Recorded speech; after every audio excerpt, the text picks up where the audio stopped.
Dear students, अस्सलाम वालेकुम। आज जो टॉपिक हम डिस्कस करने जा रहे हैं वो है हेन-बोरल थ्योरम। क्या है जी? हेन-बोरल थ्योरम। और हेन-बोरल जो है ये जो हम प्रीवियस नॉलेज हम डिस्कस कर चुके हैं कंपैक्ट सेट से रिलेटेड, ये उसके समझ लो कि ये उसके उलट जा रहा है।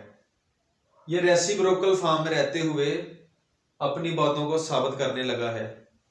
तो जो हम पहले नॉलेज हासिल कर चुके थे कंपैक्ट के मतलब, ये उसको बिल्कुल निगलेक्ट करके, उसको बिल्कुल रॉन्ग साबित करके अपना काम दिखाने जा रहा है हेन-बोरल। तो क्या है जी, इसने कहा क्या है, इसकी स्टेटमेंट ही सबसे पहले देखते हैं। कहता है कि if a set S of real numbers is closed. क्या है कि if a set S of real numbers is closed and bounded then the set S is compact. लेकिन हम जो डेफिनेशन पहले पढ़ चुके हैं कंपैक्ट सेट से रिलेटेड, वो क्या थी? वो ये था कि हमारे पास अगर एक सेट एक्स है, समथिंग उसमें एंट्रीज हों, तो हम एक कवर ले लेते थे यू, और अगर उसका हम उसके जो एलिमेंट्स थे उनका यूनियन ले, अगर वो दोबारा फिर एक्स बना दें तो वो होता था कवर। वो क्या कहलाता था? कवर। और उसके बाद अगर वो जो हमने यूनियन लिया था, जो सबसेट्स लिए थे सी का, जिनको नेम दिया था, अगर वो टॉपोलॉजिकल स्पेस से बिलोंग कर रहे हैं टा से, अगर वो जो सी के जिनकी हमने कलेक्शन ली है, अगर वो सारे के सारे बिलोंग कर रहे होते थे टा से, तो उनको हम कहते थे ओपन कवर। उनको क्या कहते थे हम? उनको हम कहते थे ओपन कवर का नेम देते थे। और अगर वो फिर कलेक्शन जो थी, अगर ओपन कवर से ली हुई कलेक्शन हो, जिसको मैं अगर C1 का नेम दे दूं, तो अगर वो भी इज इक्वल टू एक्स बना देते थे, तो हम कहते थे कि ये क्या है? ये कंपैक्ट सेट है। ये क्या है? कंपैक्ट सेट है। कि ओपन जो होते थे, ओपन सेट्स की जो कलेक्शन थी, अगर वो बराबर एक्स के आ जाते तो हम कहते थे ये एक कंपैक्ट सेट की डेफिनेशन है। ओपन की बात हम कर रहे होते थे। लेकिन जो आज हम इसकी बात करने जा रहे हैं हेन-बोरल की, ये क्या कहता है कि if a set S of real numbers is closed, उसके बिल्कुल उलट बात कर दी कि if a set S of real number is closed, तो फिर क्लोज्ड कौन से होते हैं? जो कि टॉपोलॉजिकल स्पेस से बिलोंग नहीं कर रहे होते। एक्स से तो बिलोंग कर रहे होते हैं, लेकिन टा से बिलोंग नहीं कर रहे होते। तो if a set S of real numbers is closed and bounded, then the set S is compact. Then the set S is compact. वो कहता है कि फिर सेट जो S है वो compact है। That is, आगे थोड़ी सी वजाहत की है उसने कि that is if a set S of real numbers is closed and bounded, then every open cover of set S has a finite sub cover. तो कंपैक्ट, आगे तो हम कहते थे कि जो ओपन है, ओपन कवर, उसी में उसको हम लेके फिर कंपैक्ट सेट तक पहुंचते थे। अब उसने कंपैक्ट सेट की बात पहले कर दी है, तो हमें पता है कि वो कवर ओपन कवर होते थे तो फिर बनता था। तो और ओपन कवर जो होता था वो फाइनाइट सब कवर भी रखता था। तो आगे जो बात वो कर गया वो ये है कि अगर वो कंपैक्ट हो गया, that is if a set S of, ठीक है ना, अगर बाउंडेड क्लोज्ड है एंड बाउंडेड है, तो वो कंपैक्ट, वो कह रहा है कि हो जाता है साबित। तो अगर वो कंपैक्ट हो रहा है तो अंडरस्टूड बात है कि वो ओपन कवर भी होगा और उसका एक फाइनाइट सब कवर भी होगा। तो फिर अगर बाउंडेड और क्लोज्ड बाउंडेड फॉर्म जो है हमारे पास वो कंपैक्ट सेट बना रही है, तो फिर क्लोज्ड एंड बाउंडेड जो है मे बी पॉसिबल है ना फिर। और यहां पर तो कह रहा है अंडरस्टूड बात है कि is closed and bounded then every open cover of set S has a finite sub cover. Has a finite sub cover. और अपनी इस बात को साबित करने के लिए हेन-बोरल ने कोई 5-6 थ्योरम यूज किए हैं। तो पहला थ्योरम जो इसने यूज किया है वो हम करते हैं प्रूफ, और फिर आपको ये टॉपिक अच्छे तरीके से क्लियर होगा कि इसने दलाइल के तौर पर आपने 4-5 थ्योरम दिए हैं हिंद बोरल ने। तो थ्योरम नंबर 1 देखते हैं, और उसमें इसने सहारा किस चीज का लिया है? लिमिट पॉइंट्स एंड नेबरहुड का। उसमें सहारा इसने किसका फिर लिया है? अपनी बात को सही साबित करने के लिए लिमिट पॉइंट्स एंड नेबरहुड का। तो चलते हैं जी इसके पहले थ्योरम की जानिब।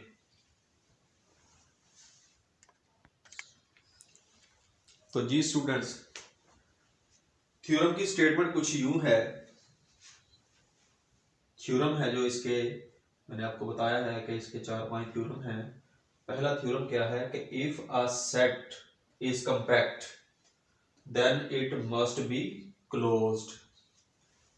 क्या है थ्योरम की स्टेटमेंट कि if a set is compact, अगर सेट कंपैक्ट है तो then it must be closed. ये है जी इसका पहला थ्योरम। तो इसको हम करते हैं प्रूफ। हमने कंट्रेरी सपोज कर लिया, प्रूफ क्या किया हमने? कंट्रेरी सपोज कर लिया कि अगर let set S is compact, कि अगर ये सेट कंपैक्ट है, कंट्रेरी सपोज कर रहे हैं ना, कि let set S is compact but not be closed. उसने तो कहा है कि अगर सेट कंपैक्ट है तो वो क्लोज्ड भी होगा। हमने फर्ज किया है, कंट्रेरी सपोज कर लिया, उल्ट सपोज कर लिया है कि let set S is compact but not be closed, कि वो क्लोज नहीं है, कंपैक्ट है लेकिन क्लोज नहीं है। ये हमने कंट्रेरी सपोज कर लिया। तो अगर वो क्लोज नहीं है तो फिर वो ओपन होगा। दो ही पॉसिबिलिटी है ना, अगर कोई चीज क्लोज नहीं है तो फिर वो ओपन होगी। तो अगर वो ओपन है तो देन, अगर वो चीज फिर क्लोज नहीं है तो फिर वो ओपन है। तो अगर ओपन है तो then it has a limit point a not in S.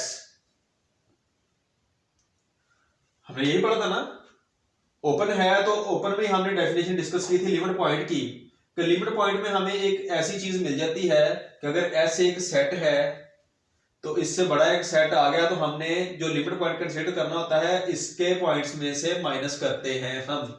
तो असल में हम ऐसे पहले करते हैं,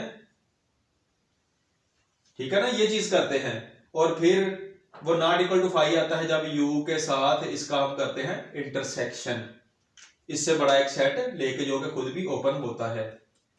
तो वही बात अपने जेहन में रखते हुए, लिमिट पॉइंट की डेफिनेशन को ही यूज करते हुए, then it has a limit point a not in S. तो अगर वो फिर इससे बिलोंग नहीं कर रहा होगा, ठीक है ना। अगर हम कहते हैं कि नॉट बी क्लोज्ड, अगर वो क्लोज है तो ओपन होगी, और ओपन है तो लिमिट पॉइंट ए ऐसा पॉइंट होगा जो कि नॉट इन एस होगा। यहां तक बात क्लियर है? आगे चलते हैं जी। फिर कंसीडर अ कलेक्शन सी। हमने क्या किया कि हमने एक और कलेक्शन सी ले ली, containing of an open neighborhood n of x for each x belongs to s। हमने एक और कलेक्शन c उठा ली, और वो कलेक्शन ऐसी उठाई है हमने जो कि नेबरहुड पॉइंट x दे रही है, और वो जो पॉइंट x है वो s से भी बिलोंग कर रहा है। उसमें एक पॉइंट हमने s देखा c कलेक्शन में, तो वो क्या है जी? वो एक ऐसा पॉइंट है जो हमने लिया है नेबर पॉइंट में, वो जो x पॉइंट है उसका वो सेट S से भी बिलोंग कर रहा है। तो जो कलेक्शन हमने सी नेबरहुड के लिए उठाई है, तो नेबरहुड में हमें पता है कि नेबरहुड जो है वो S सेट से हटके होता है थोड़ा सा, और उसमें चांसेस होते हैं, और तकरीबन 80 to 90% चांसेस होते हैं कि ये जो ए पॉइंट इससे तो बिलोंग नहीं कर रहा था, हमने कंसीडर किया इससे बिलोंग नहीं कर रहा, लिमिट पॉइंट से बिलोंग कर रहा है, तो इससे बिलोंग नहीं कर रहा, लेकिन वो सी से बिलोंग कर रहा होता है। तो वो पॉइंट क्या होता है? वो सी से नेबरहुड की डेफिनेशन को यूज करते हुए वो मे भी पॉसिबिलिटी है कि वो जो ए है वो बिलोंग कर रहा होगा सी से, वो बिलोंग कर रहा होगा सी से। तो हमने जो पढ़ा है पहले कि कंपैक्ट है अगर सेट, ठीक है ना, कंपैक्ट हमने कह दिया था, हमने कहा कि क्लोज नहीं है, तो जी ए बिलोंग कर रहा है सी से ही, तो इफ एस इज कंपैक्ट, अगर एस एक कंपैक्ट सेट है तो फिर it must B have an open cover and finite sub cover, ठीक है ना। तो फिर अगर कोई चीज कंपैक्ट होती है तो कंपैक्टनेस की डेफिनेशन जो हम पढ़ चुके हैं पहले भी, तो कंपैक्ट चीज जो होती है वो must be open cover and finite sub cover भी रख रही होती है। तो अगर कोई चीज कवर भी रखती है और फाइनाइट सब कवर भी रखती है, ठीक है, और फर्ज करें कि ये जो सेट एस है जो हम जिसको हम डिस्कस कर रहे हैं कंपैक्ट हमने इसको कहा ना, तो इसका जो कवर में पड़ी हुई है चीज वो क्या है, वो सी है, फर्ज करें कि वो सी है।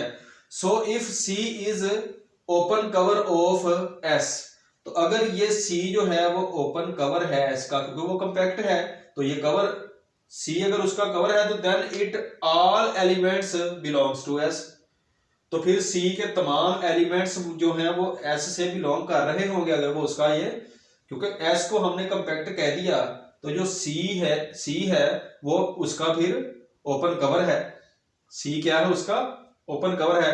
और अगर सी जो है वो एस का ओपन कवर है तो फिर सी के तमाम एलिमेंट्स जो हैं वो एस से बिलोंग कर रहे होंगे, और अगर वो तमाम के तमाम एलिमेंट्स बिलोंग कर रहे होंगे तो फिर ये जो ए है जो कि सी से बिलोंग कर रहा है, तो फिर 100% चांस है कि ये भी अंडरस्टूड बात है, 100% चांस क्या है, ये बिल्कुल क्या कहते हैं उसको कि 100% ट्रू बात है कि फिर ये जो ए है ये भी बिलोंग कर रहा होगा सेट एस से, अगर ये ओपन कवर में पड़ी हुई है तो देन तो फिर implies a belongs to S. लेकिन ऊपर हमने बात की थी कि अगर ये क्लोज है तो फिर ए एक ऐसा पॉइंट होगा जो कि एस से बिलोंग नहीं कर रहा होगा, लेकिन नीचे जाके साबित हो गया कि जो ए है वो बिलोंग कर रहा है सेट एस से। तो अगर एस जो ए है वो बिलोंग कर रहा है एस से, तो ये वाली बात फिर गलत साबित हो गई, नॉट फिर खत्म होगा यहां से, तो फिर नॉट यहां से भी खत्म होगा, ठीक है ना। तो फिर हम विच इज कंट्राडिक्शन, तो अगर ये कंट्राडिक्शन है तो फिर क्या है कि let S is a set is compact तो इट मस्ट बी क्लोज्ड। तो हमने क्या किया, जो हमारी सपोजिशन थी वो रॉन्ग साबित हो गई, वो एंड पे जाके क्या हुआ, वो हमारी सपोजिशन जो थी वो रॉन्ग साबित होगी। तो हम विच इज कंट्राडिक्शन, तो हेंस लिख के हेंस फिर आगे आपने यही लिख देनी है, hence if a set is compact then it must be closed, if a set is compact then it must be closed. तो मैं उम्मीद करता हूं आपको ये थ्योरम समझ आ गया होगा। अस्सलाम वालेकुम।